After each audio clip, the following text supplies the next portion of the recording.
Hello everyone, I am Dr. Jayanta Gajanan Joshi, Faculty of Electronics in Department of Electronics and Telecommunication Engineering, Government Polytechnic Nashik, Maharashtra, India. In this particular session, we will discuss basics of antennas and their types. We will also discuss the different characteristics of antennas. In the introduction, I will elaborate. In day-to-day activities, telecommunication engineering plays a vital role to transmit and receive audio signals, video signals, data, textual information with the greater bandwidth. In any telecom system, antenna is a heart of any system to exchange the information. In this particular session, we will see antennas, their types, and their applications in mobile handset, television engineering, satellite communication, radar vehicles, and other applications. So we will start from the content of this presentation.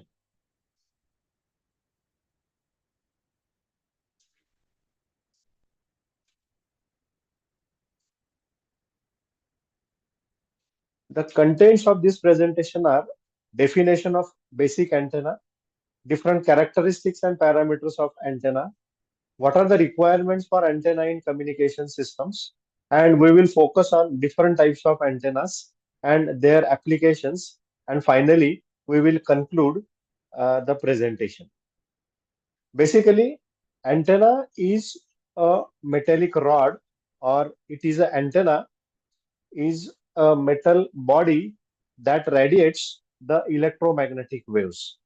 If we will refer the antenna definition in a Webster's dictionary, it is defined as it is a metallic device or a rod that radiates or receiving the radio waves. If we will see the diagram of the antenna, there is a radio transmitter. One point here we should note that the antenna is used in the transmitter end as well as receiver end. In the diagram, we will see there is a radio transmitter and there is a transmission line. Basically, this transmission line is a waveguide. It is a metallic body through which the electromagnetic signal propagates. That is a different part that we will see in our next presentations or next sessions. So, through this transmission line or the waveguide, the antenna is connected. And this antenna propagates the electromagnetic waves in the free space. So, as discussed, there are different components of the antennas, and antenna is basically an electrical circuit that interconnects between transmitter and receiver. So it converts the radio frequency fields or radio frequency signals into alternating current or vice versa, and it is a metal piece as we discussed. So what are the basic requirements for antenna? Basically, antenna is a metallic structure, or we can say it is a mechanical structure in the form of wire, rod, or a metallic loop. It needs some supporting materials that includes feed points, coaxial cable, and some nut bolts for fitting purpose. And this can be connected to the transmitter end and to the receiver end. Actually, every antenna has different dimensions, or we can say the length of the antenna, and it is calculated using the basic formula, that is lambda. Lambda is equal to C upon F, where lambda is the wavelength, C is the velocity of light, and frequency of the antenna for which the antenna is designed. There are different antenna parameters which are very important, and we should focus on to these parameters. So every antenna radiates the electromagnetic waves. So the first fundamental parameter we have to focus, that is called as the radiation pattern. Basically, this radiation pattern is a graphical representation of the radiation properties of the antenna, which is a function of time. So here there are two fields. One is the E field, that is called as the electric field, and H, that is the magnetic field. Okay, if we will see the diagram of the lobe or the radiation pattern, which is on the right side of this slide, which is shown in the yellow color, if we will see, there are four different parameters. One is the main lobe. That is a big yellow lobe we see. That is called as the main lobe, or we see it is a major lobe. And this major lobe contains the maximum amount of electromagnetic energy that is to be radiated. So basically that is related to the efficiency of the antenna, that how much amount of electromagnetic signal is stored into that. At the back side, if you will see in the radiation pattern, there are minor lobes. These minor lobes, they are called as the back lobes also. And these back lobes, which are unwanted. So what we have to do in the antenna designing process, we have to nullify these minor lobes and we have to divert this electromagnetic energy stored in the minor lobes to the major lobe so that the gain and directivity of that antenna can be increased. Two important parameters are shown there. That is called as the HPBW, that is hop power beam width, and beam width between nulls, that is BWFN. So basically, beam width is angular separation. So how much is the angle between the one side of the lobe and other side of the lobe? That is called as the beam width. So this is one important parameter of antenna. Next is the gain. Gain is the power gain, we can say. So it is the ratio of radiation intensity to the total input power. That is how much input power we are applying to the antenna input and how much amount of electromagnetic energy is radiated into the free space. And that energy will be received at the receiving antenna. Next is the input impedance. That is, we call it as a characteristic impedance. And this impedance, again, it is a one sort of resistance. That's why it is the ratio of voltage to the current at the terminals of the antenna. See, at the transmitter end, what we do, we connect the antenna to the transmitter input or receiver input. So there are two impedances. That's why this impedance characteristics is a very important. And if the impedance is matched, then the amount of electromagnetic signal is properly either transmitted or received by the receiving antenna. So basically, it is a ratio of voltage to current.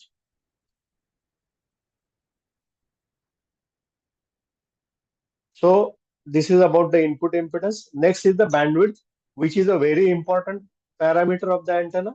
So in the last slide, we see that beam width. So beam width is the angular separation, whereas bandwidth is the frequency separation or difference between the frequencies. So bandwidth of the antenna is defined as range of frequencies. That is the difference between the frequencies. That is upper cutoff frequency minus lower cutoff frequency. So this is the range of frequency at which there is a center frequency, which is a application frequency. Next is the directivity. Directivity is how much amount of gain or the electromagnetic energy transmitted by the antenna in a one particular direction. So we are considering only one direction. Here one point should be noted: if there is a isotropic antenna, then this antenna radiates in all directions. So beamwidth, just now we discussed, it is the angular separation between the two power points. Next is polarization. Polarization is nothing but the direction of electric vector in which the electromagnetic wave is radiated. So now we focus on, there are types of different types of antennas, that is resonant antennas and non-resonant antennas.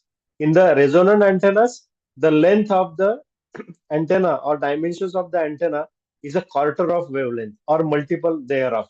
That is lambda by 2, lambda by 4, and so on.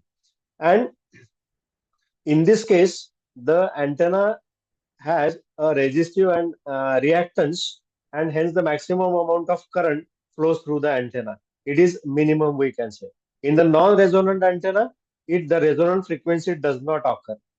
The wave moves in the forward direction and hence do not form the standing waves. So standing wave is another concept that is called as the standing wave ratio, SWR, because some waves gets appeared in the forward direction.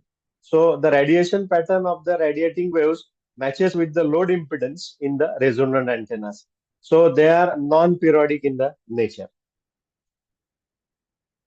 So see, these are the different photographs or diagrams of the resonant and non-resonant antennas. So this is a V antenna. So this is a feed line, that is the input to the antenna, having the length L1 and L2. And between these two plates or rods, there is an angular separation of theta 1 and theta 2. If we will see the next figure, that the antenna is grounded.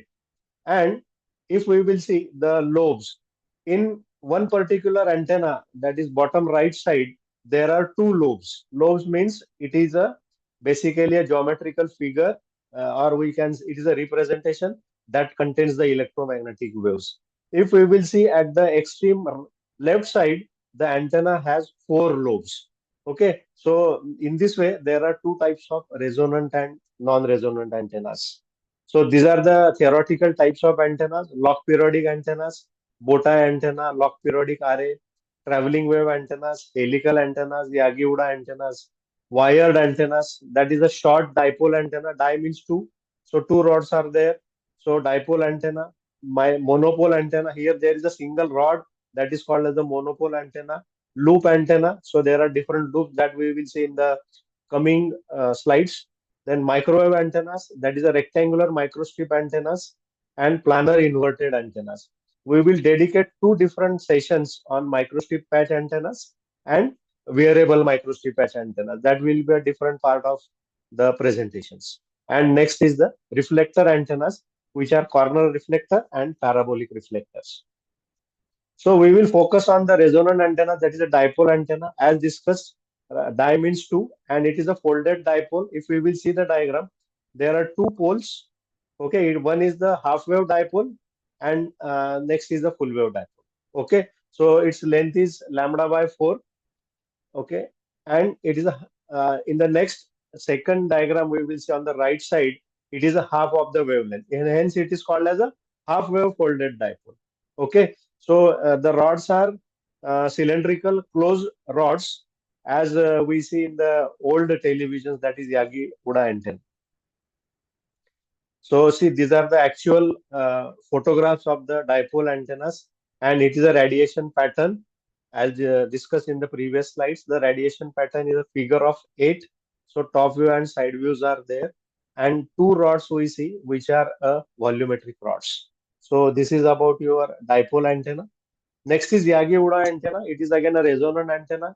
I think everybody has seen this Yagi-Uda antenna. It is developed by the scientists Yagi and Uda. That's why the name is called as Yagi-Uda antenna. Its gain is very high, and it has a high directivity. It has number of elements. So there is a basic supporting horizontal rod, to which there is a folded dipole. It is called as a driven element, and there is a reflector. It reflects the maximum received amount of electromagnetic energy towards the folded dipole, and there are director 1 and director 2 at the right side. These director numbers you can increase to increase the gain of the antennas. So this is about the Yagi-Uda antenna.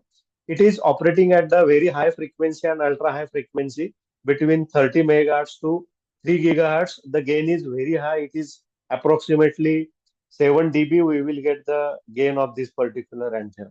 See the radiation pattern of the antenna. Again, it has a minor lobes and major lobe. What we see theoretically, that is shown by the graph. Okay, and this antenna has a very lot of applications. That is, it is used in the television reception. Astronomy peoples are using to transmit and receive their signals, and defense applications we will see. So the basic advantages of this Yagi-Uda antenna are its gain is very high. It is highly directional because you can increase the number of directors. So ultimately the gain of the antenna gets increased. It's a very low cost antenna because it is made up of simple aluminum low cost material, light in weight. Feeding mechanism is very simple. Simple twin cable or twin wire we can use for giving the inputs to Yagi-Uda antenna. It is powerful antenna. It is a efficient antenna and very easy to construct. We can install it on the buildings or on the roof of the buildings also. Even on the top of the four wheelers, we can place this Yagi-Uda antenna. Next is the loop antenna. Loop antenna is basically a metallic tube or a electrical conductor which has given the inputs. Okay, and it is a coil, and this coil is fabricated or prepared by bending the uniform wire or the hollow rods. Okay, and this loop antenna carries the RF current depending upon the bending of this particular antenna. So commonly shapes used for loops antenna are circle, square, rectangle, ellipse. Even you can use the loop according to your requirements also. And the frequency range is 300 megahertz to 3 gigahertz. This type of antenna is also used in the police wireless communication also. So see the photographs of the loop antennas. See, there is a square loop antennas, triangular loop antennas, circular loop antenna, and the applications of this loop antenna, it covers wide variety of applications used in the aircraft direction finders, in the radio receivers for receiving the high frequency waves. They are also used in the UHF ultra high frequency transmitters and even RFID devices. We are using the loop antennas. So there are different applications of the antennas. These applications are approved by ITU, that is called as the International Telecommunication Union. Okay, and it is applicable in radio communication sector. FCC, that is called as the Federal Communications Commission, and IEEE, that is Institute of Electrical and Electronics Engineers, USA. Okay, now we see there are different applications of the antenna depending upon their generations, what the uh, antennas we are using in our mobiles. Nowadays, we are using 5G and coming into the 6G applications. And these mobiles uses the microstrip patch antennas that we will discuss into another forthcoming sessions. So there are 3G, 4G, and 5G applications which are approved by FCC and ITU. These applications includes ISM band, that is industrial, scientific, and medical band.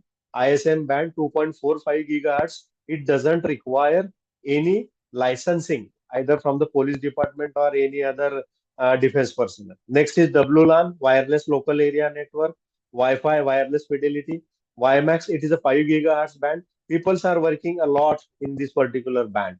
Then BAN, body area network. And from the Corona period, the another version, another type of the ban is developed, that is called as the MBAN. Again, it is approved by ITU, FCC, and IEEE. That MBAN range is 2.36 gigahertz to 2.4 gigahertz. Bluetooth application, hyperLAN applications, public safety band. It is a 4.94 to 4.99 gigahertz. That is a 50 megahertz bandwidth. It is again used in the purpose of public safety applications, that is for surveillance of airports, bus stations, or some big malls can be monitored using the antennas within this range of 4.94 to 4.99 gigahertz. Another application is terahertz band applications. Still, we India we don't have the this use of this terahertz band in much more applications, but it is widely coming with the great potential uh, in telecommunication sector. So finally, we conclude this presentation. So basically, what we studied in this particular session is that the definition of antenna, which is a microwave device that transmits or receives the electromagnetic waves. There are different parameters like radiation pattern, gain, bandwidth, beamwidth, directivity that decides the performance of the antenna. There are different types of antennas such as resonant and non-resonant antennas, and they are used to transmit and receive the audio, video frequencies, even digital data we are receiving on the great potential.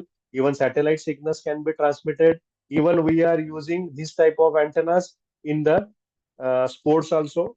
Okay, another next forthcoming constant time I am bowling, I am telling that microstrip patch antennas, which are widely used in the world. So that we will see in the forthcoming sessions. Thank you. Thank you much for your patient listening.